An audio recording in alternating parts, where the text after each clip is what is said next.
Story நேரம் Tamil வியூவர்ஸ்க்கு hi. Royal பீட்ரூத்தலோட next எபிசோட்ல என்ன ஆக போகுதுன்னு இன்னைக்கு வீடியோல பார்க்கலாம். லாஸ்ட் எபிசோட்ல மீட்டிக்கு ராஜா முதுகுல காயத்துக்கு மருந்து போட்டுட்டு இருந்தான்ல, அப்போ அவன் முதுகுல இருக்க ஒரு தழும்ப, அதாவது இந்த டாட்டூவை ஏற்கனவே சிங்கி எதை பாத்திருந்தானோ அதை ஏற்கனவே ராஜாவும் இப்ப பாத்திருக்கான்.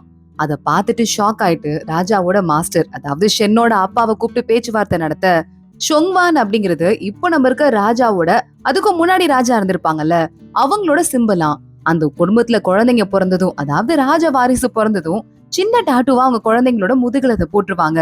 அது வளர வளரதான் ஆனா தெளிவா தெரியும் அப்படின்னு சொல்லிட்டு ஷென்னோட அப்பா சொல்லிட்டு இருக்க. அப்போ மீட்டி பழைய ராஜாங்கத்தோட வாரிசா இருக்கலாம் நீங்க நினைக்கிறீங்களா அப்படின்னு சொல்லிட்டு ராஜா கேட்டுட்டு இருக்கான். அப்போ இருந்த பிரின்சஸ் 4 வயசுதான் அவங்களுக்கு. அப்போ இருந்த பிரின்சஸ் அப்ப நடந்த போர்ல இறந்து போயிட்டாங்க. ஒரு சின்ன குரூப் மட்டும்தான் அந்த இருக்க தளபதியோட குழந்தைய காப்பாத்துறேன் அப்படின்னு சொல்லிட்டு ஒரு சின்ன குரூப் மட்டும்தான் எஸ்கேப் ஆனாங்க. அவங்க என்ன ஆனாங்க அப்படிங்கிறது யாருக்கும் அதுக்கப்புறமா தெரியாது. அப்போ இருந்த ராஜா ரொம்ப அதிகார துஷ்பிரயோகம் பண்ணதால ரொம்ப டென்ஷனான உங்களோட அப்பா பெரிய படை எடுத்துட்டு போயிட்டு அவங்கள கம்ப்ளீட்டா கண்ட்ரோல்குள்ள கொண்டு வந்தாரு. அவ்வளவு பவர்ஃபுல்லா இருந்தும் உங்க அப்பா ஒரு ஸ்ட்ராங்கான ஆளுங்கிறதால கண்ட்ரோல்குள்ள கொண்டு வர முடிஞ்சதுன்னு சொல்ல, ஒருவேளை மீட்டி கூட நம்மள ஏமாத்திதான் உள்ள வந்திருப்பாளோ அப்படிங்கிற மாதிரி அங்க வேகமா ஷென்னு சொல்ல ஆரம்பிக்கிறான். ராஜா வேகமா வாய மூடு அப்படின்னு சொல்ல ஆரம்பிக்க, ஷென்னோட அப்பா, இப்ப நான் எந்த போஸ்ட்லயும் இல்ல, ரிட்டையர்ட் ஆயிட்டேன். சோ அதனால உங்களுக்கு அட்வைஸ் பண்றதுக்கு எனக்கு தகுதி எதுவும் கிடையாது. ஆனா இதுக்கும் மேல கேர்ஃபுல்லா பாத்து இருந்துக்கோங்க. உங்களுக்கு மீட்டி மேல சந்தேகமே இல்லைன்னு சொல்லிட்டு ரொம்ப நல்லாவே புரியுது. ஒரு வளர்ந்த பொண்ணுக்கு மேல இந்த தப்பு இல்லாமலும் இருக்கலாம். ஆனா அதை வச்சு வேற யாராவது கேம் விளையாடலாம். எல்லாரும் கேர்ஃபுல்லா இருக்கிறது எல்லாருக்கும் நல்லது அப்படின்னு சொல்லிட்டு ஷென்னோட அப்பா சொல்லிட்டு இருக்காரு. இந்த விஷயம் வெளியே தெரியக்கூடாது அப்படின்னு ராஜா சொல்ல, என் மூலமா ஒரு வார்த்தை கூட வெளியே போகாது, ப்ராமிஸ் ராஜா அப்படின்னு ஷென்னோட அப்பா அங்கிருந்து கிளம்புறாரு. அதே நேரம் அந்த பெயிண்டிங்ல ஒரு இடம் இருந்ததுல, அந்த பெயிண்டிங்ல இந்த இடத்த பாக்குறதுக்காக ராஜா அவனோட பாடி கார்டை அமுச்சு வச்சிட்டு இருக்கான். அந்த பாடி கார்டும் கிட்டத்தட்ட அந்த இடத்துக்கு போயிடுறான். மலைகள் ரொம்ப உயரமா இருக்கு. உள்ள பள்ளத்தாக்குல என்ன இருக்கு அப்படின்னு சொல்லிட்டு தேட ஆரம்பிக்கிறோம். அது எப்படின்னு யோசிக்க ஆரம்பிக்கிறான். அதே நேரம் இன்னொரு பக்கம் மீட்டி அப்புறம் அவங்க டீம் ஒட்டுமொத்தமா நின்னுட்டு, இந்த மலைக்கு மேல எப்படி ஏறுறது, ஆளுங்களை கொஞ்சம் பேரை கொடுங்கன்னு சொல்லிட்டு ராஜாட்ட கேட்டேன். அதையும் அவரு நோ சொல்லிட்டாரு அப்படின்னு இவங்கெல்லாம் சோகமா பேசிட்டு இருக்காங்க. ஒரு குரூப்ப ராஜா தேடுதல் வேட்டைக்கு அமிச்சிருக்காரு. ஆனா அவங்க எல்லாமே ராஜாக்கு மட்டும்தான் ரிப்போர்ட் பண்ணுவாங்களாம். சோ போனவங்களையும் திருப்பி அமிச்சிட்டாங்க. அதனால நமக்கு எந்த தகவலும் தெரிய வராது அப்படின்னு சொல்லிட்டு இருக்க. இதுக்கும் மேல நம்ம வெயிட் பண்ணிட்டே இருந்தோம்னா ஆபத்து தான் அதிகம் வரும். நம்ம ஏதாவது பண்ணணும் அப்படின்னு மீட்டி சொல்லிட்டு இருக்கா. கரெக்டா அந்த மலையோட உச்சியில இருந்து ராஜாவோட பாடி கார்டு ஒரு பெரிய நீளமான கயிறு ஒண்ண கட்டிட்டு மேல மலை உச்சியில ஒரு மரத்துல கட்டி விட்டுட்டு கொஞ்சம் கொஞ்சமா அந்த மலையில இருந்து கீழே இறங்க ஆரம்பிக்கிறான். ரொம்ப ரொம்ப டிஃபிகல்ட் டாஸ்க். ஆனா ராஜா கொடுத்திருக்காருன்னு செஞ்சுட்டு இருக்கான். கொஞ்ச தூரம் இறங்கிட்டு மூச்சு வாங்கிட்டு அப்படியே நடு மலையில ரெஸ்ட் எடுத்துட்டு இருக்க, கரெக்டா பக்கத்துல ஒரு பாம்பு ஒண்ணு வருது. கழுத்திலேயே பொத்துன்னு போட்டுருது. அவ்வளவுதான், மயங்கி கயிறுல இருந்து அப்படியே விட்டுட்டு கீழே விழுந்துடுறான். இங்க இன்னொரு பக்கம் இந்த 3 பிரிவோட தலைவன் இருக்கானே, அவன் எக்கச்சக்கமா ஜோம்பிஸ் மாதிரி ஆளுங்களை கிரியேட் பண்ணி வச்சுட்டு அவங்க எல்லாருக்கும் சாப்பாடு மாதிரி அந்த இட்டர்னிட்டி பில்ல போட்டுட்டு இருக்கான். இன்னும் பத்தாது, இன்னும் நிறைய பில் வேணும். யாரையும் சும்மா விடக்கூடாது, இந்த ஒட்டுமொத்த ஊரையும் அழிக்கணும். இந்த தடவை கண்டிப்பா மீட்டி இல்லனா 2 பேர்ல ஒருத்தங்க தான் உயிரோட இருக்கணும்னு சொல்லிட்டு அந்த தலைவன் சொல்லிட்டு இருக்கான்.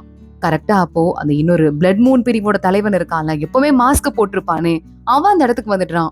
இதுக்கும் மேல மீட்டிய டார்கெட் பண்ணி சும்மா ஏதாவது பண்ணணும்னு நினைச்சனா சத்தியமா நான் சும்மா விட மாட்டேன்.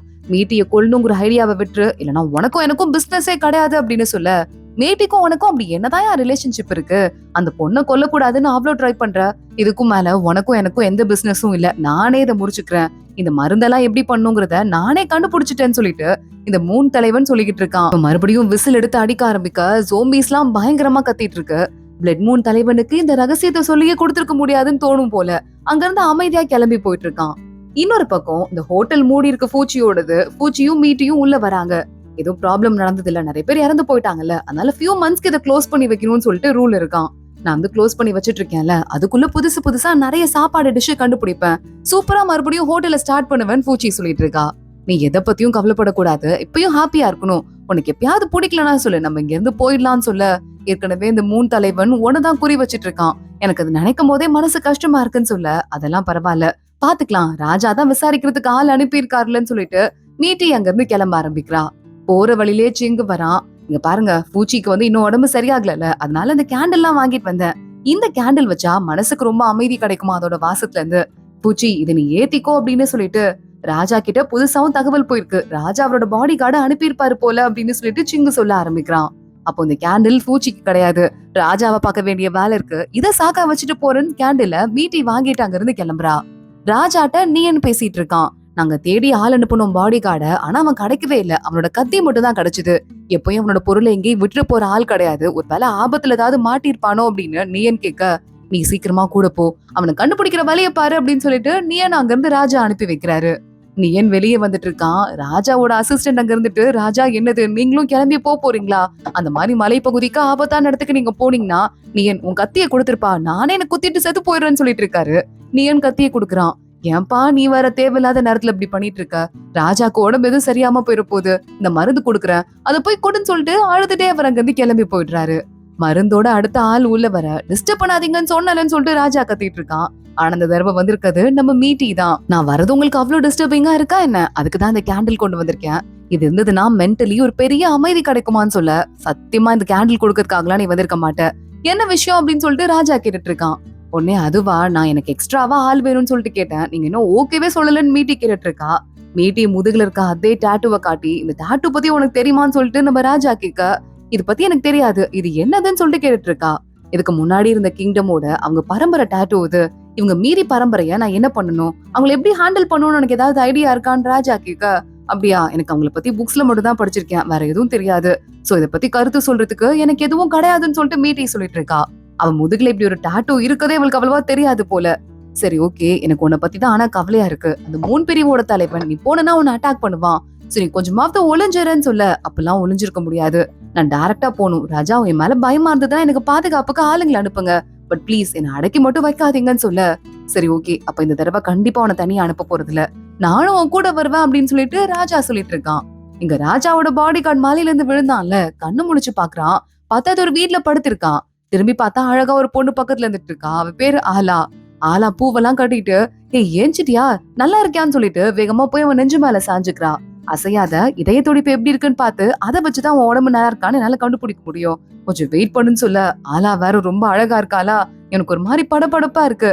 சரி ஓகே, உன் உடம்புல இந்த விஷம் எல்லாம் கம்ப்ளீட்டா சரியாயிடுச்சு, ஆனா உன் கால்ல தான் அடிபட்டுச்சுல, அது மட்டும் தான் கொஞ்சம் ஆறுறதுக்கு டிலே ஆகும், நீ நல்லா ரெஸ்ட் எடுன்னு சொல்லிட்டு குடிக்கிறதுக்கு டீ எல்லாம் கொடுத்துட்டு இருக்கா. இந்த வேலி பேரு வாங்ஷியா, இங்கதான் நாங்க எல்லாம் தங்கிட்டு இருக்கோம். என் பேரு ஆலா, உன் பேர் என்னன்னு கேட்க, என் பேரு போ அப்படின்னு சொல்லிட்டு பாடி கார்டு சொல்லிட்டு இருக்கான். அவ வீட்லயே தங்கிட்டு இருக்கான். வெளியே வந்துட்டு, ஆலா நான் கொஞ்சம் ஹெல்ப் பண்றேன்னு சொல்ல, இல்ல உனக்கு இன்னும் காலே சரியா போல, நீங்க என்ன பண்ண போற, உள்ள போன்னு சொல்லிட்டு அவ பேசிட்டு இருக்கா. இல்லம்மா, அவன் நல்ல ஸ்ட்ராங்கான ஆள் தான், அதெல்லாம் கால் சரியாதான் இருக்கும்னு சொல்லிட்டு ராஜா மீட்டின்னு சொல்லிட்டு ஒட்டுமொத்த டீமும் இங்க கிளம்பி வந்திருக்காங்க. உடனே பாடி கார்டு பார்த்து சிரிக்க ஆரம்பிக்கிறான். சாரி, நாங்கெல்லாம் சொல்லாம கொள்ளாம இங்க வந்துட்டோம்னு சொல்லிட்டு மீட்டி சொல்லிட்டு இருக்கா ஆளாட்ட. எங்க கிராமத்துக்கு பொதுவாவே ஆளுங்க ரொம்ப ரேரா தான் வருவாங்க, நாங்க தான் பூவை விலை வச்சு இங்க இருந்து அனுப்புறதா எங்க வேலை, எங்க கிராமத்துக்கு கெஸ்ட் வந்திருக்குது, எனக்கு ரொம்ப ஹாப்பியா தான் இருக்குன்னு சொல்லிட்டு அவ பேசிட்டு இருக்கா. சரி, இந்த மேப்ல இருக்க மலையை பத்தி உனக்கு ஏதாவது தெரியுமா அப்படின்னு சொல்லிட்டு நம்ம மீட்டி கேக்குறா. இந்த மலையை பாக்குறதுக்கு கிட்டத்தட்ட எங்களோட மலை மாதிரிதான் இருக்கு, இந்த மலைய யாரோ எங்க மலையை ரொம்ப பிடிச்சவங்க தான் வரைஞ்சிருப்பாங்கன்னு நினைக்கிறேன்னு சொல்லிட்டு, அது மட்டும் இல்ல நாளைக்கு பூக்கள் திருவிழா கூட நடக்க போகுது அப்படின்னு சொல்லிட்டு ஆலா சொல்றா. அப்ப அந்த பூவை பத்தி கேட்கலாம் அப்படின்னு சொல்லிட்டு தான் இந்த சில்லி வாய திறக்கிறா. ஆனா மீட்டி வேணும்னே ட்ராக் மாத்தி விட்டுறா.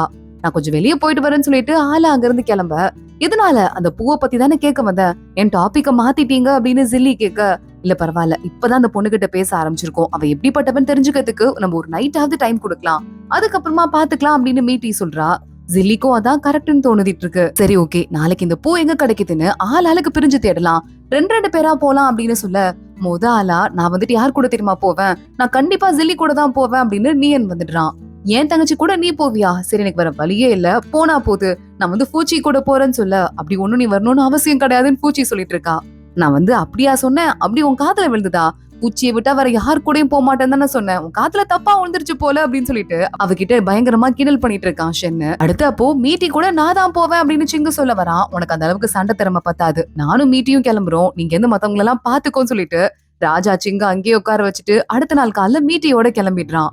இந்த 2 பேரும் ரொம்ப தூரம் தேடி போயிட்டு இருக்காங்க. அப்போ மீட்டிய பத்தி, ஆமா உன்னை கடத்திட்டு போனாங்கல்ல அந்த கெட்டவங்க, அதுக்கும் முன்னாடி என்ன நடந்ததுன்னு கேட்க, எனக்கு அதுக்கும் முன்னாடி சரியா ஞாபகமே இல்ல. ஏன் ராஜா என்ன விசாரிச்சுட்டே இருக்கீங்க, அதுக்கும் முன்னாடி நான் இந்த சிட்டில தான் இருந்தேன்னு மட்டும் ஞாபகம் இருக்கு, என் அம்மா அப்பா பத்தி எதுவுமே எனக்கு ஞாபகம் இல்ல அப்படின்னு மீட்டி சொல்லிட்டு இருக்கா. உன்னை பத்தி தெரிஞ்சுக்கிறதுக்கு ஆசைப்பட்டா தப்பா அப்படின்னு இவங்க பேசிட்டு இருக்கும் போதே மழை வந்துருது. பக்கத்துல இருக்க குகையில ராஜா மீட்டியை கூட்டு போயிட்டு பத்திரமா நிறுத்தி வைக்கிறான். திடீர்னு பசிக்குது அப்படின்னு மீட்டி சொல்றா, ஒரு நிமிஷம் இங்கே இரு, பக்கத்துல போய் பழம் எல்லாம் எடுத்துட்டு வரேன்னு சொல்லிட்டு ராஜா போறான். வரும்போது ஏதோ ஒரு டிஃப்ரெண்டான பழம் ஒண்ணு கொண்டு வரான். அதை மீட்டி வேகமா சாப்பிட ஆரம்பிக்கிறா. ராஜா நெருப்பு பத்த வைக்கலாம் அப்படின்னு சொல்லிட்டு இந்த பக்கம் திரும்பி பாக்குறதுக்குள்ள மீட்டி வேகமா சட்டையெல்லாம் கழட்ட ஆரம்பிக்கிறா. ராஜாவே பார்த்து பயந்துட்டு மீட்டி என்ன பண்ற அப்படின்னு கேட்டா அது ஏதோ ஒரு மாதிரியான பழம் போல. வேகமா ராஜா பக்கத்துல மீட்டி வந்துட்டு உங்களை இன்னைக்குதான் எவ்வளவு க்ளோஸ் அப்ல பாக்குறேன், எவ்வளவு அழகா இருக்கீங்க அப்படிலாம் சொல்லிட்டு கட்டி புடிச்சு கிஸ் பண்றதுக்குலாம் வந்துட்டு இருக்கா. இந்த பழத்தை நீங்களும் சாப்பிடுங்கன்னு வேற கொடுத்துட்டு இருக்கா. ராஜா வெக்கப்பட்டுட்டே வர என்ன பண்றதுன்னு தெரியாம ஒரு கடி கடிக்க அந்த பழத்துலதான் அது தப்பு இருக்குன்னு சொல்லிட்டு தெரியுது. அதை கீழே தூக்கி போட்டு அதை சாப்பிடாதன்னு ராஜா கத்திட்டு இருக்கான். மீட்டி மறுபடியும் பக்கத்துல வந்துட்டு முத்தம் குடுக்குற மாதிரி வர, மீட்டி நீ யாருனாவது உனக்கு தெரியுதா, என்ன பண்றன்னு உனக்கு தெரியுதா அப்படின்னு கேட்டுட்டு, என்ன மயக்கிறதுக்கு யாராவது அரசவையில இருக்கவங்க ட்ரை பண்ணாங்கன்னா அவங்களுக்கு மரண தண்டனை கிடைக்கும் தெரியும்ல அப்படின்னு ராஜா கேக்குறான். சட்டத்தை எழுதுனது நீங்க தானே, நீங்களே மாத்த கூட செய்யலாம்னு சொல்லிட்டு ராஜா ஷர்ட்டையே கழட்ட ஆரம்பிக்கிறா. ராஜாவே ஒரு மாதிரி மயங்கி ஒரு செகண்ட் நிக்க கரெக்டா சிங்க அந்த பக்கம் பார்த்து ஓடி வந்துடுறான். நடக்கிறத பார்த்து ஷாக் ஆயிட்டு ஒரு நிமிஷம் நிக்கிறான். வேகமா நம்ம மீட்டியை கட்டி புடிச்சிட்டு ராஜா அவளை சமாதானப்படுத்துறான். சிங்கு கீழ இருக்கிற பழத்தை பாக்குறான். அவனுக்கும் ஓரளவுக்கு விஷயம் புரிஞ்சிருது. இங்க ஆலா வீட்டுல இருக்கும் போது முதல் கப்பலா நம்ம நீயனும் ஜில்லியும் வந்துட்டாங்க. தேடியவங்களால எந்த பிளவரை கண்டுபிடிக்கவே முடியல போல. அடுத்து அதே மாதிரி நீ ஒரு வேஸ்ட்னு சொல்லிட்டு பூச்சி திட்டிட்டு சென்னையும் கூட்டு வரா. 2 பேராலையும் கண்டுபிடிக்க முடியல. கரெக்டா மீட்டியும் ராஜாவும் உள்ள வராங்க. மீட்டி உன் முகம்லாம் ஏன் சிவப்பா இருக்கு அப்படின்னு சொல்லிட்டு மத்த எல்லாரும் கேட்க, மீட்டி அதெல்லாம் ஒண்ணும் இல்லையேன்னு சொல்லிட்டு சமாளிச்சிட்டு இருக்கா. அப்ப அங்க இருந்து போ வரான். எல்லாருக்கும் நான் ஃப்ரூட்ஸ் கொண்டு வந்துட்டு இருக்கேன்னு அதே ஃப்ரூட்டையே கொண்டு வந்து கொடுக்குறான். மீட்டியும் ராஜாவும் வேணா அதை சாப்பிடாதீங்கன்னு சொல்லிட்டு ஒன்னா கோரஸா கத்த ஆரம்பிக்க, ஆலா அந்த இடத்துக்கு வந்துடுறா. எங்க கிராமத்துல குழந்தைங்க பிறக்கணும்னு ஆசைப்படுற கப்பல் தான் அதை சாப்பிடுவாங்கன்னு சொல்லிட்டு இருக்கா. உன்னை எல்லாரும் வெக்கப்பட்டு வச்சிடுறாங்க. ஆமா நீங்க 2 பேரும் அந்த விஷயத்தை எப்படி கண்டுபிடிச்சீங்கன்னு கேட்க, மீட்டியும் ராஜாவும் வாயை மூடிட்டு இருக்காங்க. இந்த ஜோடியா போன அத்தனை பேரும் தோத்து போயிட்டு இருக்க. சிங்கிளா போன சிங்கு இருக்கான்ல, அந்த பூவை கண்டுபிடிச்சிட்டேன் அப்படின்னு எட்டர்னிட்டி பிள்ளை எந்த பூவை வச்சு செய்யறாங்களோ அதை கரெக்டா கொண்டு வந்து கொடுத்துடுறான். இந்த பூதான் அந்த பூவா அப்படின்னு சொல்லிட்டு, இந்த பூவை உனக்கு தெரியுமா நாளாட்ட கேட்க, ரொம்ப நல்லாவே தெரியும். இந்த பூ இருக்கே இதுதான் நாங்க விலை வைக்கிறோம் மெயினா. இதுக்கு எங்களுக்கு நிறைய காசு கொடுப்பாங்க. அவங்க செய்யறத நாங்க ஊர் முழுக்க இந்த பூவை போட்டு இதை விலை வச்சிட்டு இருக்கோம். கீழே ஒரு பள்ளத்தாக்கு இருக்கு, அங்கதான் நாங்க இதை விலை வச்சிட்டு இருக்கோம். இதை பத்தி கேட்டிருந்தீங்கன்னா நான் முன்னாடியே கூட சொல்லிருப்பேன். இதுல ஏதாவது பிரச்சனை இருக்கான்னு எனக்கு தெரியாதுன்னு அவ ஃபீல் பண்ண ஆரம்பிக்க, ராஜா பாக்குறான். நீ கவலைப்படாதம்மா, உங்க மேல தப்பு கிடையாது. ஆனா நாளைக்கு இதை டெலிவரி பண்றதுக்கு போவீங்கல்ல, அப்ப எங்களையும் கூட்டிட்டு போ எங்கல்ல யாரையாவதுன்னு சொல்ல, கண்டிப்பா இந்த உண்மையா நான் யார்கிட்டயும் சொல்ல மாட்டேன், கவலைப்பட வேண்டாம் அப்படின்னு சொல்லிட்டு ஆளை அங்கிருந்து கிளம்பி போயிட்டு இருக்கா. நாளைக்கு என்ன ஆனாலும் பரவாயில்ல, அந்த கூட்டத்தை புடிச்சு அழிச்சே தீரணும் அப்படின்னு ராஜா சொல்லிட்டு இருக்கான். அன்னைக்குன்னு பார்த்து மறுபடியும் அந்த பிளட் மூன் டீமோட மீட்டிங் நடக்குது. அப்போ அவங்க தலைவன் இல்ல, நம்ம அந்த சூட்டா இருப்பால அவதான் பேசிட்டு இருக்கா. இங்க பாருங்க, ரொம்ப முத்தி போயிடுச்சு அந்த 3 தலைவனுக்கு. நம்ம தலைவரையே எதிர்த்துக்க முடிவு பண்ணிட்டான். இதுதான் நமக்கு சரியான சமயம். பெரிய பிரச்சனை உருவாகிற இந்த நேரத்துல நம்ம இந்த நாட்டு மக்களுக்கு கெட்டது பண்ணணும், நாட்டை மறுபடியும் நம்ம கண்ட்ரோலுக்கு கொண்டு வரணுங்கிறதுக்காக உருவாக்குன அந்த பில்லு இருக்குல்ல, அந்த போதை மருந்து, அது நாட்டுல தப்பா பயன்படுது. நாளைக்கு வேகமா போயிட்டு நம்ம இந்த 3 தலைவனை மட்டும் இல்ல, இந்த ராஜாவையும் கொண்டுட்டு ஒட்டுமொத்தமா ராஜ்யத்தை நம்ம சைட் கொண்டு வரணும், நம்ம தலைவனுக்கு சமர்ப்பிக்கணும் அப்படின்னு பேசிட்டு இருக்காங்க. இங்க இந்த 3 தலைவன் இருக்கானே, அவன் கிட்ட அசிஸ்டன்ட் வந்துட்டு இதுக்கும் மேல வேஸ்ட் பண்ண வேண்டாம், நம்ம பிளான எக்ஸிக்யூட் பண்ணலாம், இதை வச்சு காசு பாக்கலாம்னு சொல்ல, அதெல்லாம் நான் விட மாட்டேன். இங்க பாரு, மீட்டி என் கேர்ள் ஃப்ரெண்ட கொண்டுட்டா, இதுக்கும் மேல எவன் உயிரோட இருந்தாலும் யாரு இல்லாட்டி எனக்கு கவலை கிடையாது, மேட்டிய பழி வாங்கணும் அப்படின்னு சொல்ல, நீங்க எப்படி அந்த பொண்ணு இறந்து போயிட்டாலும் பழி வாங்க துடிக்கிறீங்களோ, நானும் அதே மாதிரி என் தம்பி இறந்து போனதுக்கு பழி வாங்கறதுக்கு ஆசைப்படுறேன். ஆனா அது சரியான நேரம் இல்ல தலைவரே, நான் சொல்றதை கேளுங்கன்னு சொல்லிட்டு அந்த அசிஸ்டன்ட் ரொம்ப கெஞ்சி பாக்குறான். ஆனா கொஞ்சம் கூட அதெல்லாம் அந்த ஆளு காதுல வாங்குற மாதிரியே தெரியல. விடாத, யாரையும் விடாத, கொன்னு தள்ளு அப்படின்னு சொல்லிட்டு, அடுத்து லாஸ்ட் பேட்ச் மருந்து இருக்குல்ல, அதை வாங்கிட்டு வா, எல்லாமே வந்ததுக்கு அப்புறமா ஒட்டு மொத்தமா இந்த இடத்த நான் அழிக்க போறேன், யாரையும் விட மாட்டேன் அப்படின்னு சொல்லிட்டு கத்திட்டு இருக்கான். கரெக்டா அடுத்து அந்த பூக்கள் திருவிழா காலையில நடக்க ஆரம்பிக்குது. அந்த பூக்கள்ல போய் இந்த போ இருக்கான்ல, அதான் அந்த பாடி கார்டு, ஆலா பொண்ணுகிட்ட ரொம்ப தேங்க்ஸ்ன்னு சொல்லிட்டு ஒரு பொக்கேவை கிஃப்டா கொடுக்குறான். அதே மாதிரி பக்கத்துல யாரும் ப்ரொபோஸ் பண்ணிருக்காங்க போல அந்த குரு கிராமத்துக்காரங்க. எந்த ஒரு கிஃப்ட நீயன் வந்துட்டு குட் லக் வரும்னு சொல்லிட்டு ஒரு சாம் ஒண்ணு கொடுத்தான்ல, அதை கொடுத்து ப்ரொபோஸ் பண்ண அந்த பொண்ணும் அக்செப்ட் பண்ணிக்கிறா.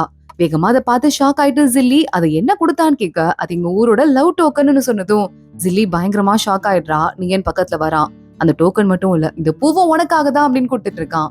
இந்த பூவை நான் வாங்கிக்கிறேன், ஆனா அந்த பூவை நான் மறுபடியும் ஒன்டே கொடுக்க போறேன், உனக்கு பிடிச்ச மாதிரி நல்ல பொண்ணா உனக்கு அமைக்கணும், அந்த பொண்ணு நீ லவ் பண்ணணும் அப்படின்னு சொல்லிட்டு ஜில்லி நோவை இன்டைரக்டா சொல்லிட்டு மறுபடியும் ஓகேவா அவங்கிட்டே கொடுத்துடுறா. தனியா போய் உட்காந்துட்டு கொஞ்சமா ஒயின் எல்லாம் குடிச்சிட்டு இருக்கா ஜில்லி பாட்டுக்கு. அந்த பக்கமா நீயன் சுத்தி முத்தி வந்துட்டு இருக்கான். ஆனா அவ கண்டுக்கவே இல்ல, திரும்பிக்கிறா. நீயன் ரொம்ப அப்செட் ஆயிடுறான். அதே மாதிரி ஆளாவும் ரொம்ப சோகமா இருக்கா. என் தம்பி இருந்தான், அவனை கூட இந்த பூவெல்லாம் விற்கும் போது கூட கூட்டு போனாங்க வேலை பாக்குறதுக்கு, அவன் இருந்தானா ஹாப்பியா இருந்திருப்ப அப்படின்னு சொல்ல போ பாக்குறான். சரி சரி கவலைப்படாத, ஹாப்பியா இரு, எல்லா ப்ராப்ளமும் சரியாயிரும் அப்படின்னு சொல்லிட்டு இருக்கான். அதோட தான் இன்னைக்கு எபிசோட் முடியுது. அடுத்தடுத்து என்ன ஆக போகுது தொடர்ந்து பார்க்கலாம். இந்த வீடியோவை லைக் பண்ணிக்கோங்க. மறக்காம நம்ம சேனலுக்கு சப்ஸ்கிரைப் பண்ணிட்டு பெல் ஐக்கனையும் கிளிக் பண்ணிக்கோங்க. அடுத்த வீடியோல பார்க்கலாம். அது வரைய பாய்.